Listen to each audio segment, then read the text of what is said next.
সংখ্যায় হয়তো অনেক ছবি করেছি, কিন্তু সেইরকম ধরনের চরিত্র দেখাবার মতো কম পেয়েছি সুযোগ। ওই ইয়েটা নেই যে ছবিতে মুখ দেখাবো বা একটুখানি পাঠ করবো, সেরকম ইচ্ছেটা আর নেই। এখন হচ্ছে একটা ভালো কাজ পেলাম, করলাম, ঠিক আছে। না, জুটি এই কথাটাই তো আসছে কোথায়, জুটি হবে তবে না জুটি তৈরি যাবে। প্রাপ্তির ভান্ডার বলতে এই সুযোগ পেয়েছি নিজেকে পাঁচজনের কাছে তুলে ধরা, খুব ভালো। এই যে স্বীকৃতিগুলো পাই, এটাতেই খুশি। আর অপ্রাপ্তি বলবো ভালো কাজ, মন মতো কাজ পাইনি। এই যে আপনি বলছেন যে ব্যবহার, ইন্ডাস্ট্রির ব্যবহারে কি মনক্ষুণ্ণ হয়েছে? না না, পরক্ষণ হয়নি, কিন্তু ভয় লাগে। এই বুড়ো বয়সে এসে অর্থের দিক দিয়ে খুব একটা কিছু হয়তো পাই, বাড়ি ঘর দেখলেই বুঝতে পারছি, কিন্তু সম্মানটা আছে, সম্মান খোয়াতে রাজি লাগে।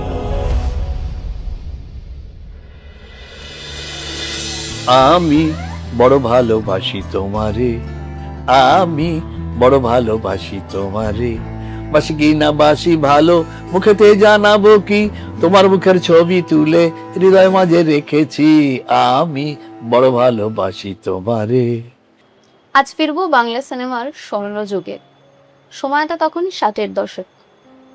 উত্তর কলকাতায় তার দল কিশলয়, সেখান থেকেই অভিনয় শুরু। তারপর তো 100-র বেশি ছবি করেছে, থিয়েটার, প্রচুর প্রচুর ভালো ভালো ছবি, প্রচুর কাজ এবং প্রচুর অভিনেতাদের সঙ্গে সেই সময় তার সান্নিধ্য। আমার সঙ্গে এই মুহূর্তে রয়েছেন ধীমান বাবু। নমস্কার। নমস্কার। নমস্কার। আমি শুরুতেই যেটা বললাম যে বাংলা সিনেমার স্বর্ণযুগ, সেই সময়টাই আপনার থেকে আজকে অনেকটা জানবো, যেটা অনেক অনেক কিছুই অজানা সেই সময়কার কথা। তবে সম্প্রতি যেটা জিজ্ঞেস করার আপনাকে, বাংলা সিনেমা এই মুহূর্তে যে ছবি চলছে, কোনো সিনেমা কি দেখা হয়? সত্যি কথা বলতে কি, ইদানিং খুব একটা ছবি আমার দেখা হয় না। মানে এই অতক্ষণ একটানা বসে থাকাটাও একটা প্রবলেম বটে, শারীরিক ব্যাপার। আর খুব কম ছবি টানে টানে, যেটা বলতে গেলে সত্যি আগেকার ছবি আর এখনকার ছবির ভেতর যে ফারাকটা আসে, সেটা হচ্ছে ছবির একটা টান আছে। যেমন ইদানিংকালের ছেলেদের দেখেছি, আমার দাদার ছেলে টেলে, ওরা তো ইদানিংকালের ছেলে। হঠাৎ টিভিতে এলো, কি দেখছো গো? বাংলা।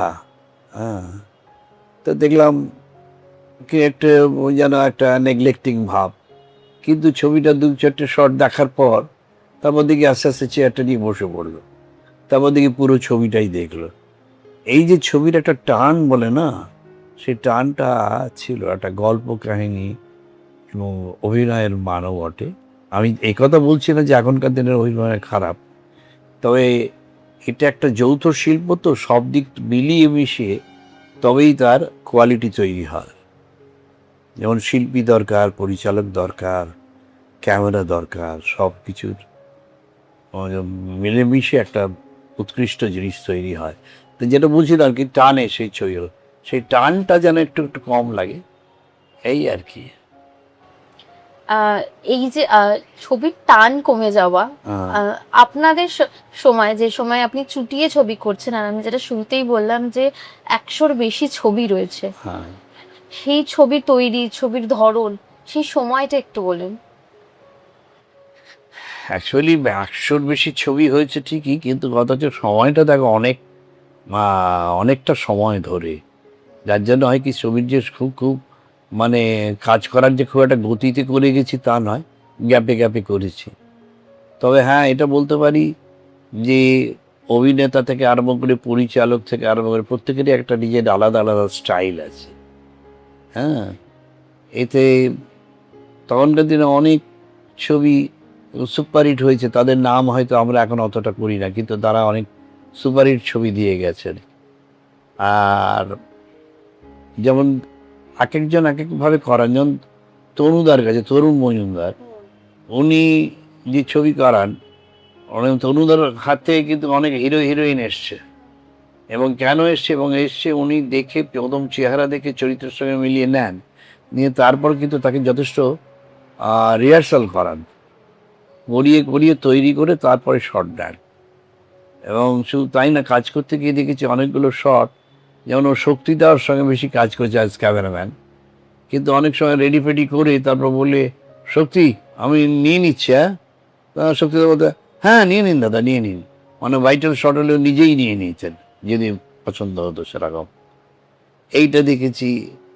তারপরে তপনদার যে রিডিং, তপন সিনহা, তপনদার যে রিডিং পড়েন, সেই রিডিংটা ভালো করে ফলো করলেই একটা আর্টিস্ট বা শিল্পী তার চরিত্রটা পুরো বুঝতে পেরে যাবেন এবং কিভাবে বলতে হবে না হবে সব পেরে যাবেন। এইসব হয়। তারপর শিল্পীদের সিস্টেমটাও ছিল অন্যরকম।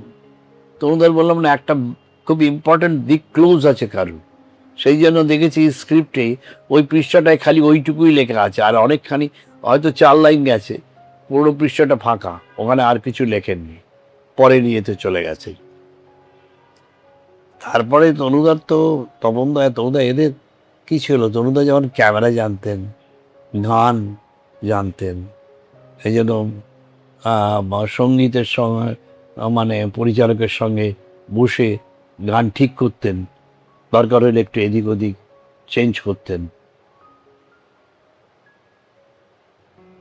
ইত্যাদি নানা রকম আছেন। তারপরে কেউ আছেন যে স্ক্রিপ্টটা তৈরি করে কোনো জায়গায় খামতি হতে দেন না, অনেকগুলো ছবি করেছেন, হয়তো এদের মতো অতটা ওই মানের না হলো, কিন্তু তার অনেক ছবি হিট আছে। অজিত গাঙ্গুলি, যার প্রথম ছবিতে আমি পাঠ করেছি, আমি প্রথম ছবি করেছি অজিত, মূর্তি স্নান বলে, তার সাবিত্রী হিরোইন আর অনিল দা হিরো।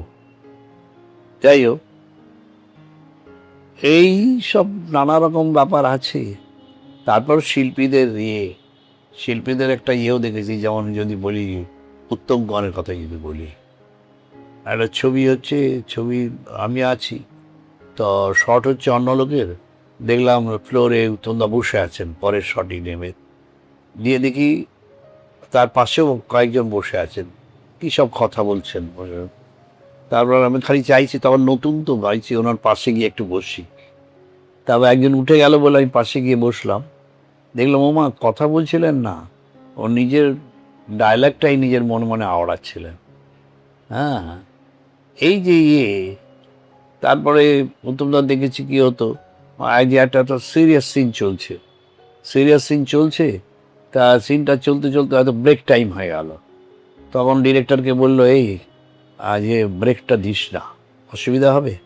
না না, কেন কেন কেন না, বলছি যে সিনটা চলুক, যারা 2-4 জন খেতে চায় এরম ছেড়ে দে টেকনিশিয়ানদের, আসুকে, তারপর পুরো সিনটা হয়ে গেলে আমরা একসঙ্গে বসে আজকে লাঞ্চ করব।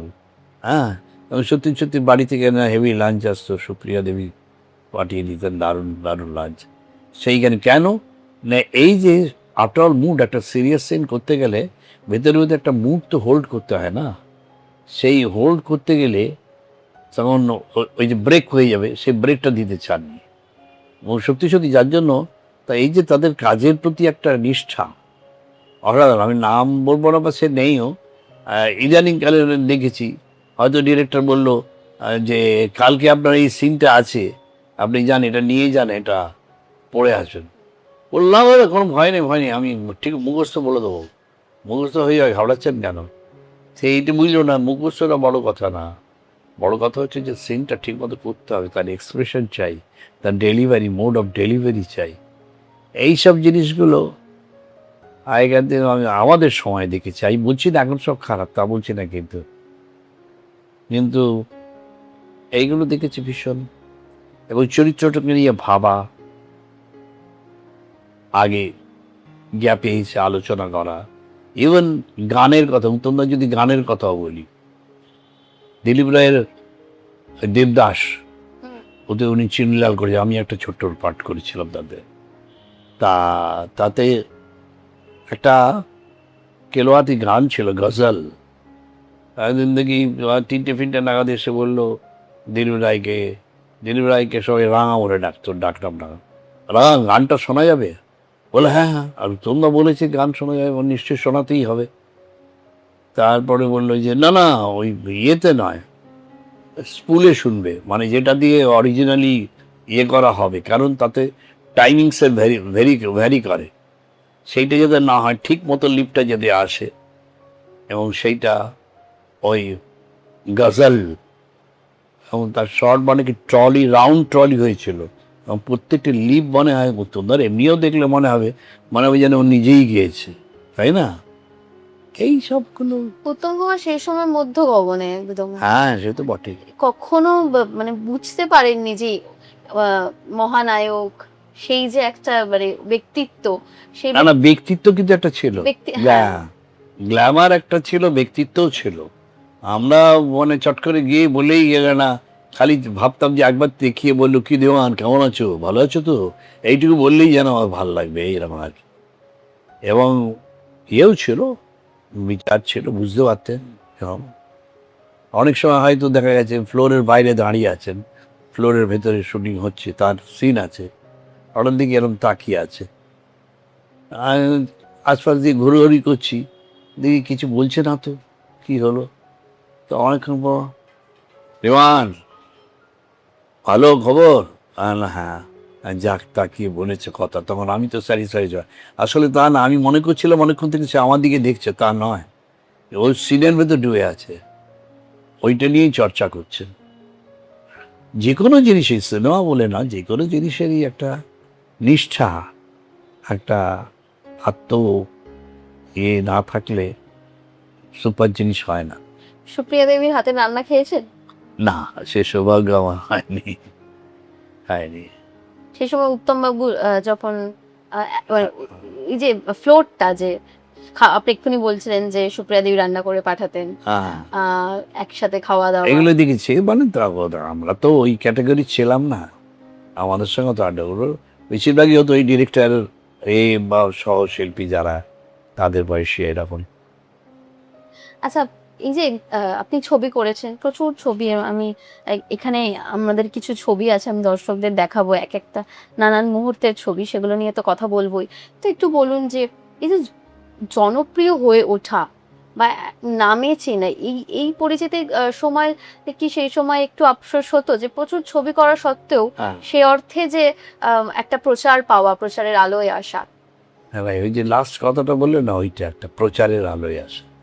সত্যি কথা, অনেকগুলো ছবি করেছে। প্রথম কথা বলি, ছবি করলেও খুব উল্লেখযোগ্য চরিত্র, সংখ্যায় হয়তো অনেক ছবি করেছি, কিন্তু সেইরকম ধরনের চরিত্র দেখাবার মতো কম পেয়েছি সুযোগ, এক নম্বর। দ্বিতীয় নম্বর, ওই যে বললাম আরেকটা যে আছে, প্রচার পাওয়া, প্রচার পাওয়াটা একটা ভাইটাল, সে প্রচার না পেলে কিন্তু হয় না।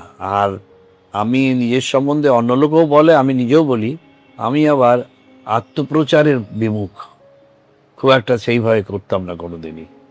ওর লোকে দেখে যেমন দর্শকের ইয়ে তো পেয়েছি, কিন্তু আমি যেমন আমার সহশিল্পী, আমি অনেক কমেডিয়ানদের সঙ্গে স্টেজেও কাজ করেছি, জহর রায়, ভানু বন্দ্যোপাধ্যায়, অনুপ কুমার, হ্যাঁ, এরা কিন্তু সকলেই আমার খুব প্রশংসা করতেন, ও দারুণ অভিনয় করছে, হ্যান ইত্যাদি, ভালো এবং ভালোবাসছেন। হ্যাঁ, কিন্তু সেইভাবে বললাম যে মিডিয়ার প্রচার সেইভাবে অত পাইনি আমি। এই যে জহর রায়, ভানু বন্দ্যোপাধ্যায় বা অনুপ কুমারের কথাই বলি, একসঙ্গে কাজ করছেন, কিন্তু ওই যে একটা প্যারালাল লাইনে আপনাকে সেভাবে দেখা গেল না। আপনি যেটা নিজেও বললেন যে উল্লেখযোগ্য চরিত্র পাননি, সেটা কেন মনে হয়? প্রচুর ছবি, এত ভালো কাজ, এত প্রশংসা, কেন উল্লেখযোগ্য চরিত্র সেটা পেলেন না? ওই লাইনের কতগুলো কথা আছে, কতগুলো দোস্তরি আছে, সেইগুলো তো আমি অপারক, সেইগুলো কিন্তু একটা কোয়ালিটি। কি আছে? হ্যাঁ, সেগুলো ওই যে বললাম যে জনসংযোগ যেটাকে বলা হয়, সেইটা হয়তো আমার অতটা ছিল না। শুধুই কি জনসংযোগ নাকি? জনসংযোগ তো ব্যাপারটা আছে, কারণ আপনি নিজেই তো আমায় বলছেন যে আপনি ভালো অভিনয় করছেন, এমন তবু পাননি কেন? তাহলে কি বলবো? তাহলে বলবো ওইটি জনসংযোগটাই দিয়ে, সংযোগটা একটা ভীষণ ব্যাপার। আর সম্প্রতি সময় মানে একটা সময়ের পর আপনি আর ছবি করলেন না কেন, বা আপনাকে দেখা গেল না কেন? বললাম না, এখন তো খানিকটা বয়সটাও হয়েছে, তারপরে এখন সত্যি কথা বলতে কি, ওই ইয়েটা নেই যে ছবিতে মুখ দেখাবো বা একটুখানি পাঠ করবো, সেরকম ইচ্ছেটা আর নেই। এখন হচ্ছে একটা ভালো কাজ পেলাম, করলাম, ঠিক আছে, সেই ভালো কাজ না পেলে করবো না, এই আর কি। আপনার ছোটবেলাটা কেটেছে হাওড়ায়, হ্যাঁ এবং সেই সময় থেকে অভিনয়, থিয়েটার, এইটাকে যে পেশাগত ভাবে ধরে নেওয়া, সেটা তো খুব কঠিন একটা অবস্থা ছিল, কারণ সেই হ্যাঁ, সময় অভিনয়কে পেশা হিসেবে বেছে নেওয়াটা বেশ শক্ত কাজ। হ্যাঁ, ঠিকই। না আসলে ছোটবেলা থেকে আমার অভিনয়ের উপর একটা ইয়ে ছিলই, যেমন এখন ভাবলে নিজেরও হাসি পায় যে হঠাৎ হঠাৎ বারান্দায় কাপড় টাপড় টাঙিয়ে একটা মঞ্চের মতন করে আমি আর আরেকটা ছেলে, সত্য করে নাম ছিল, নিয়ে একটা স্কিট মতো করতাম। আমি লেগড়ে লেগড়ে ঢুকছি, ও ডাক্তারবাবু কী হয়েছে, দেখেন দেখেন না ডাক্তারবাবু ল্যাংড়া হয়ে গেছি। সাবজেক্ট কি, কী করে ল্যাংড়া হলে, না ল্যাংড়াও খাই আর ল্যাংড়া হয়ে গেছে, কোনো মানেই হয় না। হ্যাঁ, ইডিওটিক কমেডি, কিন্তু এরা মা মাসি এরা খুব ভালো, খুব হাসছে, এবং লোকে হাসতে দেখলে লোককে সত্যি কথা বলছে খুব আনন্দ হয়। যার জন্য আমি যে জওহর রায়ের সঙ্গে যে পাঠ করেছি সেখানে সব কমেডি করেছি। লাস্টে তো ভানুদা জয় মা কালী বোর্ডিং করলাম, তারপরে ভানুদা আর করেনি, তাই করতে করতে অসুস্থ হলেন, তারপরে ভানুদা চলে গেলেন। কিন্তু লাস্টে ভানুদার বাবার পাঠ করতাম আমি, এবং এই কথা বলতে মনে পড়ে যায়, ভানুদার ব্যবহারটা আমার খুব ভালো। যেহেতু বাবার করে আমাকে বাবা বলেই ডাকতো। আমাকে কয়েকটা শো হয়ে যাওয়ার পর বললো, বাবা মা এলো না তো দেখতে, মানে আমার বউয়ের কথা বলি।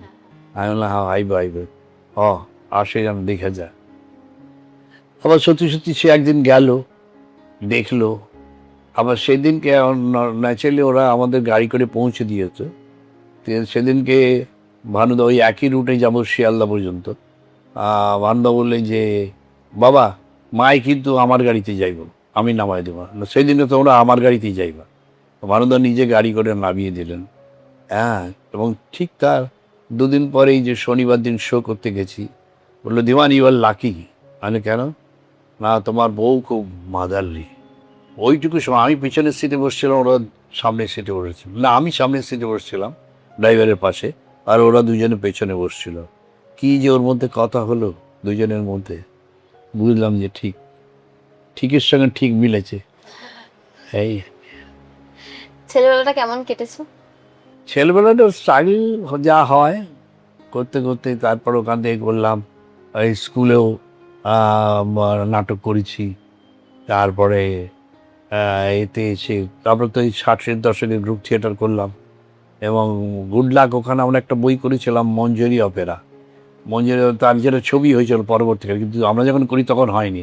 তারাশঙ্কর বাবুর গল্প, যেহেতু ওটা যাত্রা জগৎকে নিয়ে করা, সেই জন্য আমরা হরিধন মুখোপাধ্যায়ের সঙ্গে একটা যোগাযোগ ছিল আমাদের। হরিধন দত্ত নাটক সম্বন্ধে বা যাত্রা সম্বন্ধে জ্ঞান ছিল, যাত্রায় ছিলেন, উনি ডিরেক্ট করেছিলেন, ওনাকে দিয়ে ডিরেকশন করায়।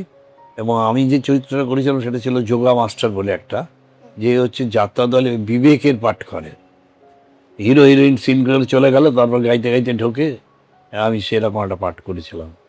এবং হরিধনদা আমার একটা ছোট্ট 2 লাইনের গানও দিয়ে দিয়েছিল ইচ্ছে করি। সেই গানটা আমার হচ্ছে প্রথম যে শোটা করলাম রংমহল থিয়েটারে, সেই রংমহল থিয়েটার তো তখন সাইকেল তো রিভলভিং, ওই সিনটা হতে হতে আমি গানটা গাইছে আর রিভলভ করে যাচ্ছে, এবং প্রচণ্ড ক্ল্যাপ পড়েছিল, এবং হরিধনদা আমাকে খুব ভালো লেগেছিল। তারপর হরিধনদাই নিয়ে গেলেন আমাকে প্রফেশনাল থিয়েটারে। সে থিয়েটার তো এখন নেই, তুমি দেখেছো সেই থিয়েটার? দেখোনি? মনে করো সেটা সম্বন্ধে একটু বলি। কারণ রংমহল, বিশ্বরূপা, স্টার, মিনার্ভা, মিনার্ভা তো পরবর্তীকালে উৎপলদাই নিয়ে রেখেছিলেন ওইখানকার নাটক একদার থেকে। আর এই সব নাটকগুলো মনে করো বৃহস্পতিবার একটা শো, শনিবার 2টো শো, রোববার 2টো শো, এই যে শো হতো, প্রত্যেকটা শো হাউসফুল যাচ্ছে, ভাবতে পারো। মানে হাতিবাগান পাড়ায় শ্যামবাজার অঞ্চলে ওই দুপুরবেলা গেলে মনে হতো বোধহয় পুজো লেগেছে, সব পুজোর ঠাকুর দেখতে বেরিয়েছে, ভালো ভালো জামা কাপড় পরে সব থিয়েটার দেখতে বেড়াতো। আর কি তার দর্শক, আহা হা, ভুলবো না কোনোদিন। এক একটা ডায়লগ দিচ্ছি মনে হচ্ছে যেন লোকে হাসির চড়ে এদিক ওদিক ঘুরছে, সেই কলা গাছের বা কলা বাগানে হাওয়া লাগলে যেরকম হয় না দোলে, সেরকম ভাবে দোলছে। এবং এইভাবে, কিন্তু দুঃখের কথা যে সেই স্টেজটা বন্ধ হয়ে গেল, এই নাটক নেই। এই নিয়ে কোনো রকম উচ্চবাচ্য হলো না, কোনো রকম কোনো আন্দোলনও হলো না, কেউ কিছু বললো না। শিল্পীরা তো নাই, এমনকি মিডিয়াও এই নিয়ে খুব একটা করেনি। কিন্তু আমার অভিজ্ঞতা থেকে বলি, ওই থিয়েটারের থেকে কিন্তু লোকের থিয়েটার দেখার একটা অভ্যাস তৈরি হয়েছিল। আর সে থিয়েটার দেখতে আসতো কি লোকে, বর্ধমান, বীরভূম, বাঁকুড়া থেকে বাইরে বাইরে থেকে লোক আসতো। এক বাস ভর্তি লোক এলো 6:30-র সময় রঙ্গনা থিয়েটারে, এসে দেখলো হাউসফুল। ওপরে ম্যানেজারের সঙ্গে দেখা করলো, বললো আমরা থিয়েটার দেখবো। বলে কি করে দেখবেন, দেখছেন না হাউসফুল? বলে হ্যাঁ, সে তো দেখছি, বললে হবে না, এত দূর থেকে এলাম। তখন করলো কি, বলে চলুন। ওপরে নিয়ে গিয়ে তাদের ব্যালকনি থেকে দেখালো, দেখালো এই দেওয়াল থেকে ওই দেওয়াল ভর্তি ঠাসা, চেয়ার তো বটেই, আরো এক্সট্রা চেয়ার দিয়ে হাউসফুল। বলে কোথায় বসবো ধরুন? বললো ব্যালকনি দেখিয়ে, বললো ওখান থেকে দেখা যাচ্ছে, গ্রিলের মধ্যে দিয়ে স্টেজটা পুরো দেখা যাচ্ছে। বললো আমরা এইখানে বসে দেখবো। এইখানে বসে কি করে দেখবেন? আমরা যদি টিকিট কেটে দেখি, আপনার আপত্তির কি আছে? সত্যি সত্যি তারা টিকিট কেটে দেখলো, খুশি হলো, এসে দেখে গেল। মাঝখান দিয়ে কি হলো, প্রডিউসার তাদের ইন্টারভ্যালে চা কেক খাইয়েছিল। এই ছিল দর্শক। রংমহল থিয়েটারে যখন করি আমি অভিনয়, তখন জওহর রায়ের, জওহরদাই মেইন ছিল, তার ইয়েতেই লোকে আসতো। কারণ কমেডি কোথায় কীরকম হবে ঠিক নেই। সব মিস্টার ঘোষাল আর সব মিস্টার চৌধুরী, তারা প্রত্যেকটা শনিবার ম্যাটিনি শো আসতো দেখতে। এবং তারা এসে সোজা ঢুকে যেত A1 আর A2 দুটো সিটে গিয়ে বসে পড়তো। এবং এখান থেকে কাউন্টার থেকে ওই আসার যারা সিট দেখায়, তারা টিকিট দিয়ে যেত, ওদের থেকে টাকা নিয়েছে কাউন্টারে দিয়ে দিত, তারা দেখতো। কেন না, তার কারণ হচ্ছে ওই নাটকে অনেক মজাও হতো, এবং শিল্পীদের সঙ্গে একটা সম্পর্ক তৈরি হতো। কেন না, প্র্যাকটিক্যালি বলতে গেলে তো প্রায় 4 ঘন্টা, 4 ঘন্টা মানে একটা মানে ডাবল শো যদি থাকতো, বলা যেতে পারে 8 ঘন্টা মানে থাকতে হতো। এবং এই যে লিজার টাইম, একটা শো আর একটা শো এর মাঝখানে, সেই সময় বা গ্যাপে অনেক পর সিন আছে, সেটা স্টেজের পিছন দিকে বসে কথাবার্তা হতো। তাতে কি হতো, একটা শিল্পীর সঙ্গে আরেকটা শিল্পীর আন্তরিকতা করতো, পরস্পরকে জানতো। এই নিয়ে অনেক সুখ দুঃখেরও কথা হতো। যেমন আজ আমার মনে পড়ে জওহরদার কথা, জওহর রায় বলতেন যে দেখ, দুঃখ সবার জীবনেই আছে, কিন্তু যখন থিয়েটারে আসবি তখন দুঃখ করবি না, তখন মনের আনন্দে অভিনয় করবি, দেখবি হো হো করে কাটিয়ে যাবে। আচ্ছা, এই যে ছোটবেলা থেকেই স্কুল কলেজে থিয়েটার করা এবং তারপর নিজের দল, একদম দাপট নিয়ে মঞ্চে অভিনয় করা, সবটাই চলছে। সবটাই। কিন্তু পরিবারের কথা একটু বলুন যে ছেলে অভিনয় করবে, তার রোজগার, সেই সব সময় কতটা সমর্থন পেয়েছে? সেটা বলি, এটা হয়তো খানিকটা বলেন, অনেকেই বলে জেনেটিক ব্যাপার থাকে। ঠিক আমার বাড়িতে কেউ অভিনয় না করলেও আমার বাবা এমনি খালি গালে এমনি ইয়ার্কি মানে গান করতেন, করতেন, সেই সব ইয়েতে ছিল। বা মাঝে মধ্যে অনেক নাটকের অংশ বলে শোনাতেন। আর সেই থেকেই কিনা জানি না, যেমন আমার একটা নাটক হয়েছিল, ওই সেই নাটকটায় আমি পাঠ করতে গিয়ে বাবার গাওয়া একটা গানে খানিকটা অংশ ঢুকিয়েছিলাম। ওই যে মধুসূদন দত্তের ওই নাটকটা, বুড়ো শালিকের ঘাড়েরও। হ্যাঁ, তাতে যে জমিদার ছিল, সেই যাচ্ছে এর বাড়িতে, ফিয়ান্সির বাড়িতে, সেখানে গিয়ে মশাল করে, সেখানে একটা গান ছিল, আমি বাবার থেকে জেনে সেই গানটা গিয়েছিলাম। আমি বড় ভালোবাসি তোমারে, আমি বড় ভালোবাসি তোমারে, বাসি কি না বাসি ভালো, মুখেতে জানাবো কি, তোমার মুখের ছবি তুলে হৃদয় মাঝে রেখেছি, আমি বড় ভালোবাসি তোমারে। এই এই থেকেই এসেছে খানিকটা, সেই জন্য অতখানি বাধা আসেনি। প্রথম তারা, আমি যে অভিনয় করি প্রথম দিকটা অবশ্য বুঝতে পারেনি যে আমি এরকম যুক্ত হয়ে পড়েছি। তার জন্য এটা একটু বিয়ের পরে, বিয়ে করার সময় কিন্তু আমি বউকে বলেই দিয়েছিলাম যে বাবু, মাই ফার্স্ট লাভ কিন্তু অ্যাক্টিং, আমি অভিনয় করি, স্টেজ, মঞ্চ, ছবি, এবং সেও আমাকে স্বাধীনতা দিয়েছিল। যার জন্য বিয়ের 7 দিনের মধ্যেই আমি আউটডোরে চলে গেছিলাম, আউটডোর শ্যুট করতে। আচ্ছা, পারিশ্রমিক নিয়ে অনেক প্রশ্ন ওঠে, অনেক কথা হয়। সেই সময় যথেষ্ট পারিশ্রমিক পেতেন সংসার চালানোর? পারিশ্রমিক না, একটা জিনিস ভুল হচ্ছে বোধহয়, আমি কিন্তু আউট অ্যান্ড আউট যে এইতেই ডিপেন্ডেন্ট ছিলাম না। আচ্ছা, আমি একটা অন্য কাজ করতাম, তা নাহলে মানে পারতাম না। চাকরি কারণ করতেন? একটা কাজ, কারণ আমার বাবার যথেষ্ট টাকা পয়সা বা জমি জেলা ছিল না, সেই জন্য সে ভরসা করতে পারেনি। হুম, হুম। আর তখন তো এরকম ছিল না, এখন যেমন সিরিয়ালের কাজ প্রচুর হয়, হ্যাঁ, কিন্তু বলতে পারদর্শী হলে সে যদি ঢুকতে পারে তাহলে মোটামুটি একটা ভালোই পয়সা। আর তখন তো পয়সাও ছিল না। থিয়েটার করে তো রোজগার আমার তেমন হতোই না। প্রচুর থিয়েটার থেকে রোজগার। হুম, আমি প্রথম ছবিতে পাঠ করেছিলাম, প্রথম ফার্স্ট আমার মনে আছে 25 টাকা পার ডে। 25 টাকা, অনেকে বলবে তখন 25 টাকার অনেক দাম ছিল, কিন্তু তাহলে এত ভেরিয়েশন ছিল না। হ্যাঁ, আর থিয়েটার তো মাসে 50 টাকা 100 টাকা এরকম পাওয়া যেত। গাড়ি ভাড়া ডবল শো থাকলে 3 আনার টিফিনের পয়সা দিত, 3 আনা, মানে তাতে একটা ছোট ওই আগেকার দিনের ওই পাউরুটি আর একটু মাখন হতো। মিষ্টি খেতে গেলে নিজের পয়সা দিয়ে খেতে হতো। তা এখন তারপরে তো যেমন টিভি টিভি এসে গিয়ে যেমন ফিল্মেরও ক্ষতি হয়েছে ঠিকই, অনেক পাবলিক শোয়েরই ক্ষতি হয়েছে, ঠিক তেমনিভাবে আবার অনেকে তো করে খাচ্ছে, এটাও একটা ঘটনা। অনেক রোজগারের অনেকের উপায় হয়ে গেছে আচ্ছা, চাকরি করে থিয়েটার, সিনেমা এগুলোকে ব্যালেন্স করতেন কিভাবে? এগুলো। মানে সামলাতেন কিভাবে এই যে সময়, শো অনেক টাইম? অসুবিধায় পড়েছি, অসুবিধায় পড়েনি, যেমন যেমন আমি যেখানে চাকরি করতাম সেই চাকরিতে একই জায়গায় দাঁড়িয়েছিলাম আমি, আর ওপরেও আমার অনেক, কোথায় করতেন চাকরি? আমি একটা ইন্স্যুরেন্সে কাজ করতাম। আমার অফিসের পোস্টে চলে যাওয়ার কথা, কিন্তু আমি কেরানি ছেড়ে গেছিলাম। অভিনয়ের জন্য? হ্যাঁ, সেটা নেওয়া যায়নি। কিভাবে সামলাতেন তখন?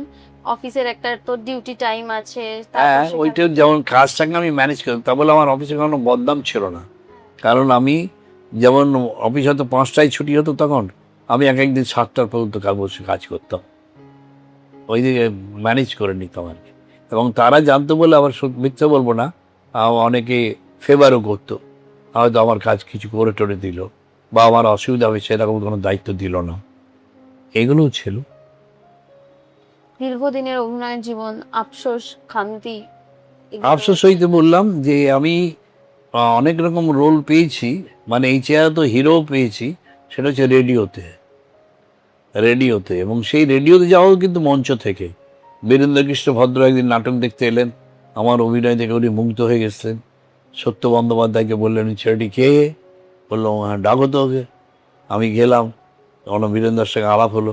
"তুমি তো ভালো অভিনয় করো, তুমি কেন ইয়েতে রেডিওতে করো?" আর না, কেন করো না বলে, তারপরে তার স্ত্রী বললো ও যাবে, ওকে অডিশন ফর্ম দিয়ে দেবে, এবং অডিশন ফর্ম দিয়ে নিয়ে এসে, এবং একবারই আমি পাশ করেছিলাম।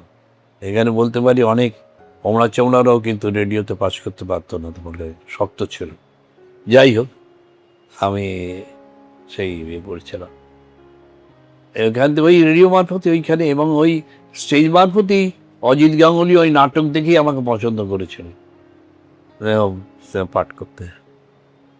এই তবে ওই বললাম যে উপযুক্ত রোল না পাওয়া গেলে তো নিজেকে প্রকাশ করা, সেটা রেডিওতে পেয়েছি। রেডিওতে যেমন আমি শাওলি মিত্রের এগেনস্টে হিরো করেছি, হ্যাঁ, অনেক প্রধান চরিত্র করেছি।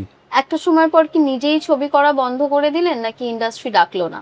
এখন না, মাঝে মধ্যে ডাকে না যে তা না, ডাকে। এখন সব দিকটা ঠিক মনের থেকে না মিল খেলে হয় না। একটা হলো পয়সার ব্যাপার, দ্বিতীয়ত রোল, আর তৃতীয়ত ব্যবহার। এই বুড়ো বয়সে এসে অর্থের দিক দিয়ে খুব একটা কিছু হয়তো পাইনি, বাড়ি ঘর দেখলেই বুঝতে পারছো, কিন্তু সম্মানটা আছে, সম্মান খোয়াতে রাজি নই। ঠিক যেমন সেদিনকে হলো, সেদিনকে আমাদের ফোরাম থেকে যে ব্যাপারটা করলো, সত্যি উপযুক্ত সম্মান দিয়েছে সবাইকে। হ্যাঁ, প্রত্যেকের প্রতি বিচার করেছে এরা। অনেকদিন পর সাবিত্রী চট্টোপাধ্যায়ের সঙ্গে হ্যাঁ, দেখা, কিন্তু মিতা সাউদির চ্যাটার্জি। সঙ্গে ওইটাই ব্যাড লাক। সাউদি কখন চলে, সাউদি এত ইয়ে হয়ে গেছে না। সাউদির সঙ্গে সেভাবে কথা, বিপ্লবের সঙ্গে একটু কথা হয়েছে, এবং টিটোর সঙ্গে, দীপঙ্করের সঙ্গেও কথা হলো না। কথা বলতে পারি, এক অলকার সঙ্গে কথা হয়েছে, অলকা গাঙ্গুলির সঙ্গে কথা হলো, মিতাদির সঙ্গে কথা হলো। এই যে আপনি বলছেন যে ব্যবহার, ইন্ডাস্ট্রির ব্যবহারে কি মনক্ষুণ্ণ হয়েছে? কোথায়?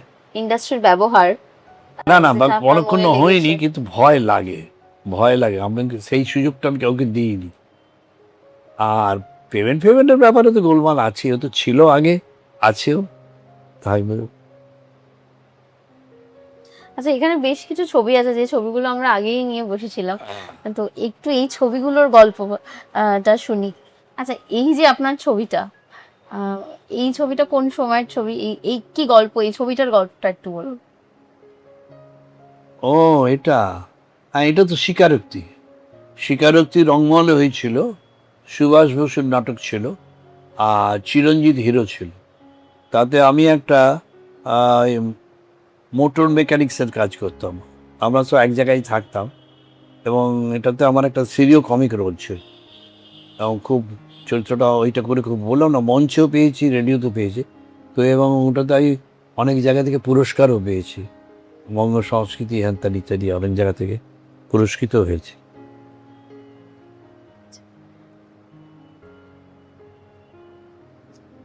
সাদা এটা, কালো এই ছবি, পাশে দুই নায়িকা, হ্যাঁ, এটা কোন সময়ের ছবি? এটা হচ্ছে, এটা তো অ্যাকচুয়ালি মেকআপে নেই আমরা, হ্যাঁ, মেকআপের আগে গ্রিন রুমে। হ্যাঁ, এটা সুমিতা সান্যাল, হ্যাঁ, সবাই জানেন। এটা সময়। এটা সোমা দে, না সোমা দে তো না, ও সোমা মুখার্জি মিষ্টি মেয়ে ছিল, অনেক ছবিতে পাঠ করেছে। এটা হচ্ছে প্রজাপতি, আমরা একসঙ্গে পাঠ করবো। প্রজাপতি তো, that was a very interesting role in my part. সেটা আমি একটা, মানে উকিল ঠিক না, ওই ধরনের লোক, তা একটু বদ টাইপের, কিন্তু বাঙাল ভাষা ছিল, মজার ডায়ালগ ছিল, এরকম খুব লোকে খুব এনজয় করতো। আসো বেলু, আসো আসো, তোমার আমি খ্রিস্ট নাম শোনাই। হ্যাঁ, এইসব ধরনের কথাবার্তা ছিল। তারপরে এটাতে আরও একটা মজা সিন ছিল, রমেন রায়চৌধুরীর সঙ্গে একটা সিন ছিল। এগুলো কি হতো, এই শোগুলো অনেক দিন ধরে হতো, তো ফলে হলে কি টোটালটা কন্ট্রোলে থাকতো, এবং কিছু কিছু মজাও এসে যেত। একদিন ওই রমেনের সঙ্গে একটা ডায়ালগ ছিল, আমরা অনেক সময় দর্শকের সঙ্গেও কিন্তু ইন্টারাকশন চলতো। কিরম বলি, রমেনকে আমি বলতাম, আরে শুনলাম তুমি নাকি রান্নাকারী করছো। বলে কি, বুঝলাম না তো। এবার দর্শক থেকে পরে আমার ডায়লগটা বলে দিতে। হ্যাঁ, আর ওই দেখা উনি বলছে না, তুমি বুঝো না। হ্যাঁ, আর পাবলিক আরো হই হই করে এসে উঠলো, এইসব ধরনের ব্যাপারটা হতো। রমেন রায়চৌধুরী বলুন বা সুমিতা দি বলুন, অনেক বর্ষিয়ান অভিনেতা অভিনেত্রীরা যারা আজ নেই, আপনার মন কেমন করে হ্যাঁ, নিশ্চয়ই করে। সতীর্থদের হ্যাঁ, বিয়োগে? এদের, হ্যাঁ, অবশ্যই। এই যে বিয়ের ছবি, এটা একটা, হ্যাঁ, এটা একটা বিয়ে ছবি, কিন্তু আমার বিয়ের নয়, না, সিনেমারই বিয়ে। হ্যাঁ, এটা তো এটা লাবণী, লাবণী দিয়ে। হ্যাঁ লাবণী, আর ওটা আমি। এটা কোন সিনেমার ছবি? এই সিনেমাটা আলটিমেটলি হয়নি, হয়েছিল, অন্য একজন করেছিল। ওই নাম ছিল 10 দিন বলে। হ্যাঁ, 10 দিন বলে একটা ছিল। তাপস পালের সঙ্গে এই ছবিটা। হ্যাঁ, এটা হচ্ছে তাপস পালের সঙ্গে। আর এঁকেছে না, ওই যে এখন সিরিয়ালে খুব পাঠ করছে, উত্তমদার নাতি গৌরব। গৌরব। ও আচ্ছা, এটা এই ছবিটাতে বোঝা যাচ্ছে না। হ্যাঁ, গৌরব এটাতে হিরো ছিল। আর এই আমি, কলি, তাপস, বীরভূমে হয়েছিল শুটিং।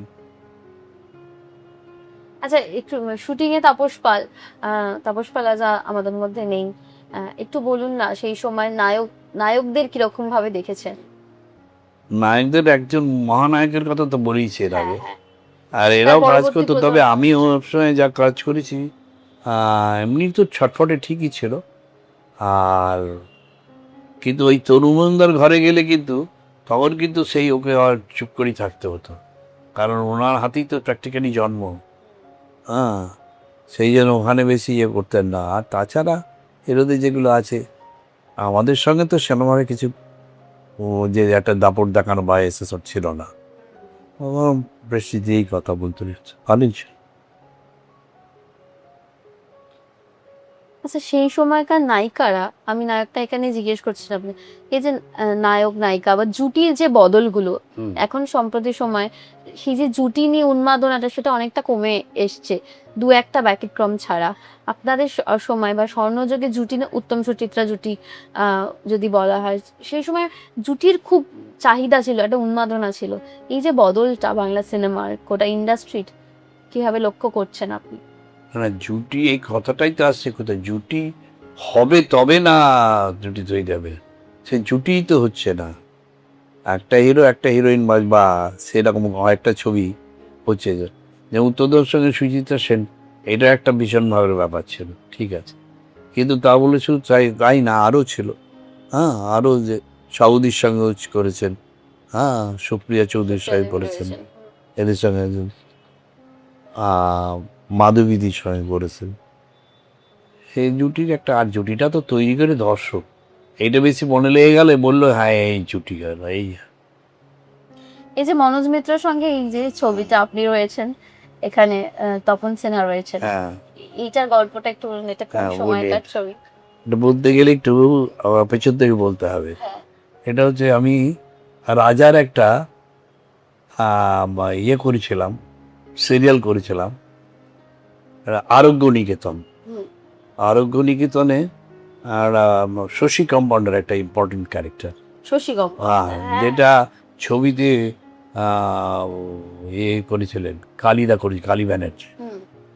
তো ওইটি দেখে তখন রাজাকে জিজ্ঞেস করেছিলেন তপনদা, যে রাজা ওইটি পাঠ করছে কে? তখন বলেছিল, বলে দিয়েছিল, আমার পরিচয় দিয়েছিল আমার। তো এইবার এই যে হুতুমের নকশা যে সিরিয়ালটা করছিলেন, করতে করতে রবিদা গত হওয়ার পর, তো ওটা তো করতে হবে, তখন আমাকে ওই রাজাকে দিয়ে রেফারেন্স দিয়ে আমাকে খবর দিয়েছিলেন, এবং তখন আমি করেছিলাম এটা। এটা হচ্ছে সেইটের ছবি। ছবি। এই যে একটা একটা ছবি বা একটা থিয়েটার দেখে অভিনেতাকে পছন্দ হয়ে পরের কাজের জন্য হ্যাঁ, সুযোগ দেওয়া, এভাবেই তখন বোধহয় কাজ হতো। এইভাবে হতো, আর একটা দলও হয়ে যেত, দল হতো, হ্যাঁ, টিম দেখবেন, যেমন সত্যজিৎ বাবু সৌমিত্রদার সঙ্গে অনেক, হ্যাঁ, হ্যাঁ, হ্যাঁ। এদের এই কতগুলো একটা টিম তৈরি, একটা প্রডিউসারের ছবি যদি দেখা যায়, পরে যদি আমরা কাস্টিংটা দেখি, দেখবো আরে ওই ওই ছবিতেও তো এরাই ছিল, এই ছবিতে এরা, একটা ঘর তৈরি হয় না, ঠিক সেরকম ভাবে হয়। অনামিকা সাহা এবং আপনি, এই এই ছবিটা হ্যাঁ সম্প্রতি অনামিকাদের সঙ্গে দেখাও হলো। হ্যাঁ হ্যাঁ, অনেক কিছু এসেছিল তো। আসলে এটা একটা সময়, তখন তো সময় বয়স খুব কম, হ্যাঁ, আর ওইখানে আমরা খুব মজা করে অভিনয় করতাম। হ্যাঁ, তাতে এই এটাকে এগুলো সব গ্রিন নয়, নানা রকম মজা মজার কথা হচ্ছে, দিয়ে ভারতকে বললো, বলে হ্যাঁ তোল না, কেন কি খারাপ লাগছে নাকি, দেখ না এই দেখ তোল, এই ছবি তুলে ফেললো, এই এই সেই সব স্মৃতি আর কি। আচ্ছা, স্ত্রী আর এরা খুব ইয়ে ছিল তো, মানে আমাদের খুব জলি, মজা করতে পারতো, যার জন্য না হলে অতক্ষণ সময় কাটাবো কি করে থিয়েটারে, ডবল শো যেদিন থাকে।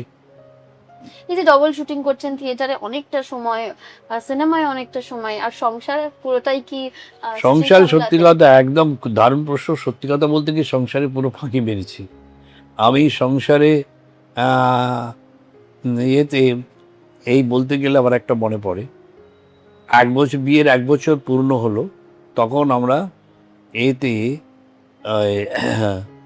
বর্ধমানের ওই দিকটায় শুটিং করছি দিলীপ রায়ের, হ্যাঁ, সেই ডে নাইট শুটিং হতো, মাঝখানে গ্যাপ ছিল, আমি অ্যাসিস্ট্যান্টকে বললাম যে রাঙাকে বল আমাকে যে একদিন ছেড়ে দেয়, তা রাঙা তখন পরে ডেকে বললো, বিয়ে যেন আর কেউ করে না। আমি বললাম, না কেউ করে না, না সবাই করে, কেউ কেউ করে না, যার মধ্যে তুমি, ও তো করেনি বিয়ে। তখন একদম ধাক্কা খেয়ে গেছে, ঠিক আছে কিন্তু চলে আসবে পরের দিন। হ্যাঁ ঠিক আছে। তো কি হলো, এই আউটডোরে গেছি, তো আউটডোরে রোজই ডে নাইট শুটিং হতো, তা এসেছি, বাড়িতে এসেছি, এসে দেখে বউ তো খুব খুশি হয়েছে, তারপর তাড়াতাড়ি হলো, রাত্রিরে খাওয়া দাওয়া হলো, খাওয়া দাওয়া হয়ে তারপরে তো যা হয় বাড়ির বউরা পরে খাওয়া দাওয়া করে আসে, ও আসছে আসতে আমি তো সিগারেট ফিগারেট খেয়েছি, আর বিছানাটা যেন মনে হচ্ছে আমায়, আয় আয় শুবি না, আয় ঘুমো, নিজের বিছানায় ঘুমো, ঘুমটা ভালো হবে। সত্যিই তাই, ওখানে তো ঘুমটুম হতো না, ডে নাইট শুটিং ছিল। আর এখানে ঘুমিয়ে পড়েছি, পরের দিন সকালে যখন যাচ্ছি বউ টাটাও করতে চায় না, বাই কেন খেপে ফায়ার হয়ে গেল। এই তো জীবন ছিল তখন, এইসব ক্ষতি হয়। এখন পরিবারে কারা কারা রয়েছে? এখন পরিবারে সেদিক থেকে আমি দুর্ভাগা, কারণ আমার বউ চলে যাওয়ার পর, বউ যতদিন ছিল আমি খুব ভালোভাবে সংসারের জীবনেও আরামে কাটিয়েছি। সে চলে গেল, তারপর 1 বছর পর মেয়েটাকে বিয়ে দিয়ে দিলাম। সে কোন বিয়ে, সালে চলে গেলেন উনি? উনি চলে গেলেন 2003-এ? 3-এ। তারপরে 1 বছর পার করি, মেয়েটাকে ভয়ের ঠালে বিয়ে দিয়ে দিলাম, আমি একা কী করে দেখবো কি। একা বিয়ে দিয়ে হ্যাঁ, কিন্তু সে বিয়েটাও খুব একটা সুখকর হলো না। যদিও সে আহ, গত হলো, কিন্তু তার আগে থেকেই আমরা আশা ছেড়ে দিয়েছিলাম তার। নানা রকম গোলমাল টোলমাল ইত্যাদি, যাই হোক। তো সেই জন্য এখন ও একটা মেয়ে নিয়ে আর আমি একা আমার কাছে থাকে, এই আর এই আমার সংসার। এখন স্ত্রী কি হয়েছিল যে উনি এত তাড়াতাড়ি চলে গেলেন? সেই ছেলের, না না, আমার আপনার। স্ত্রী, হ্যাঁ, হ্যাঁ আমার স্ত্রী, ও তো এই সোদপুর স্কুলে প্রাইমারি টিচার ছিলেন। আচ্ছা। হ্যাঁ, ও লাস্টে হেডমিস্ট্রেস ছিলেন, কিন্তু আরও 2 বছরের মতো চাকরি ছিল, কিন্তু ওই ইউরিন ইনফেকশন হয়ে গিয়ে। আপনি কি সেই সময় সিনেমা করছেন? হ্যাঁ করি, তখন করি মাঝে মধ্যে। কিন্তু মনে হচ্ছে এর মধ্যে যেতেও হয়েছে, দেখতেও হয়েছে, ডাবিং করেছি, করেছি, এসেছি, যাই হোক।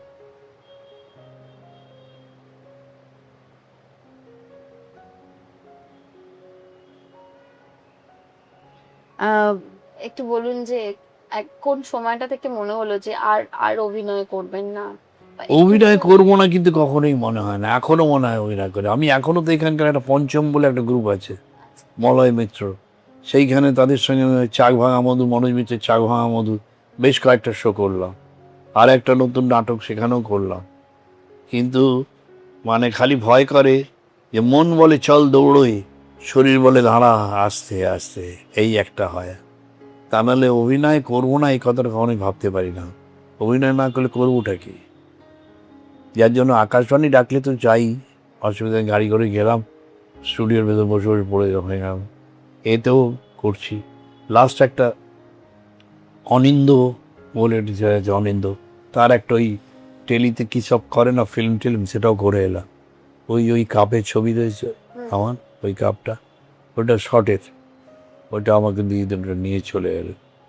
যাই হোক, তো কোলে করতে ইচ্ছে করে এখন। স্ত্রী চলে যাওয়ার পর থেকে কি আপনি অভিনয় করতেন, চাকরিও করতেন, সবটাই একসঙ্গে ব্যালেন্স করতেন? কিসের পর? যখন আপনার ওয়াইফ চলে গেলেন, না, ওয়াইফ যখন চলে যায় তখন আমি চাকরি করি না। তখন চাকরি করেন না? না, তখন সম্পূর্ণটা অভিনয়ের উপর ভরসা তা থাকে। সেভাবে আর্থিক কষ্টটা অনুভব করেছেন? আর্থিক বলতে খুব সচ্ছলতা আমার না থাকলেও আমি অভাবে পড়িনি, এইটা বলতে পারি। তারপরে আমার স্ত্রী সবসময় আমাকে সাহস জোগাতেন। আজকে সত্যি কথা বলতে কি, এই ফ্ল্যাট ওর সাহসের ভর করেই হয়েছে। তারপর আমাকে দিয়ে গাড়িও কিনিয়েছিল, গাড়িও ছিল। তারপরে ও চলে যাওয়ার পর আরও কিছুদিন দেখে তারপর দেখলাম আমার গাড়ি পোষা একটু দুষ্কর হয়ে যাচ্ছে, তারপর গাড়ি বেচে দিল। ইন্ডাস্ট্রি, আপনাকে ইন্ডাস্ট্রি থেকে কি কি পেলেন? কি মনে হয় যে প্রাপ্তির ভান্ডারটা পূর্ণ হলো? প্রাপ্তির ভান্ডার কি বলবো, ওইভাবে তো হিসাব হয় না। প্রাপ্তির ভান্ডার বলতে এই সুযোগ পেয়েছি নিজেকে 5 জনের কাছে তুলে ধরা, 5 জনে দেখে আনন্দ পেয়েছে, এখনো দেখলে বলে হ্যাঁ, বা এই যে বলে দাদা আপনার ইয়ে দেখেছি খুব ভালো, এই যে স্বীকৃতিগুলো পাই, এটাতেই খুশি। এটা তো ইন্ডাস্ট্রির জন্যই হয়েছে, তাই না? এই আর কি। আর ইন্ডাস্ট্রির অনেকের কাছেই বললাম না, বিশেষ করে বড় বড় শিল্পীদের কাছে খুবই আমি ভালোবাসা পেয়েছি। আর অপ্রাপ্তি বলতো? অপ্রাপ্তি বলতে ওই ভালো কাজ, ভালো কাজ, মন মতো কাজ পাইনি। কোনো চরিত্রের জন্য কোনো পরিচালক, মানে আমি যদি বলি প্রভাত রায় থেকে আরম্ভ করে রাজা সেন রয়েছেন, ওদিকে তপন সিনহা, তরুণ মজুমদার, এত ভালো ভালো পরিচালকের সঙ্গে কাজ করেছেন এবং যারা স্বনামধন্য পরিচালক, আপনি কখনো ভালো চরিত্রের জন্য বলেছেন যে বলার কি দরকার, তারা তো আমার কাজ দেখে তারা দে আর হ্যাপি উইথ মি। তারপরে আর কেন, এই যে বললাম বড় বড় একটা কথা, যে ওই ড্যাসি পুষি বলুন বা আত্মপ্রকাশ করা, সেই সব আত্মপ্রচার, এইটার আমার লাকি, এইটা দরকার। এই লাইনে করতে গেলে কতগুলো লাইনের কাজ আমার, সেগুলো দরকার। আত্মপ্রচার না হলে হয় না। এই আত্মপ্রচার এবং জনসংযোগ, এইগুলো বোধহয় আমার একটু ল্যাকিং ছিল। জীবনের এতগুলো অধ্যায় কাটিয়ে এসছেন এবং বর্ষিয়ান অভিনেতা হিসেবে যখন সম্মান জানানো হয়, সেদিনকে আর্টিস্ট ফোরামের মধ্যে নানান অভিনেতা অভিনেত্রীরা রয়েছেন এই প্রজন্ম থেকে শুরু করে আপনাদের সময়কার, সেই সময় কি মনে হয়, কি অনুভূতি হয়? এইটি বললাম, একটু আগে বললাম যে হয়তো অনেকদিন ধরে কাজ করছি, এতটা বয়স হয়েছে, সেইভাবে হয়তো প্রাচুর্য নেই আমার, অর্থের প্রাচুর্য নেই, বিশাল সম্পত্তি বিষয় এসব নেই, বা প্রচণ্ড ভোগ করার মতন কিছু ততটা কিছু করিনি। কিন্তু এই ইজ্জত, সম্মান, এইটে খোয়াতে রাজি নেই। 1 নম্বর কেউ দিলে, সম্মান করলে, সেটা সত্যি মনে হয় অনেক কিছু পেয়ে গেলাম, সেটাতেই শান্তি। আর যদি মনে কোনো দুঃখ থেকে থাকে ইন্ডাস্ট্রির প্রতি, রয়েছে কি কোনো দুঃখ? সেইভাবে ওই দুঃখ, ওইটাই বললাম, এই ইন্ডাস্ট্রি ভালো আমার চরিত্র পেলেন, ভালো চরিত্র হয়তো আমার থেকে ভালো না হলো, আমার থেকে হয়তো কমাই আছে, এরকম 2-1জনকে দেখেছি তারা জীবনে পেয়ে গেছে। কিন্তু আমার তখনই হয় যে আমি পেলাম না, একটা এলাম প্রধান। অনেক অনেক কিছু আমরা আজকে জানলাম, আর স্বর্ণযুগ নিয়ে আলোচনা হলো, অনেক স্মৃতির পাতা দিয়ে আমাদের হাঁটিয়ে নিয়ে চললেন এবং দর্শকদের ভালো থাকবেন, সুস্থ থাকবেন। নমস্কার। টলিউডের লেটেস্ট আপডেট, গসিপ ও এক্সক্লুসিভ ইন্টারভিউ দেখার জন্য এখনই সাবস্ক্রাইব করুন সিটি সিনেমার ইউটিউব চ্যানেল আর ফলো করুন আমাদের ফেসবুক, ইনস্টাগ্রাম ও হোয়াটসঅ্যাপ চ্যানেল।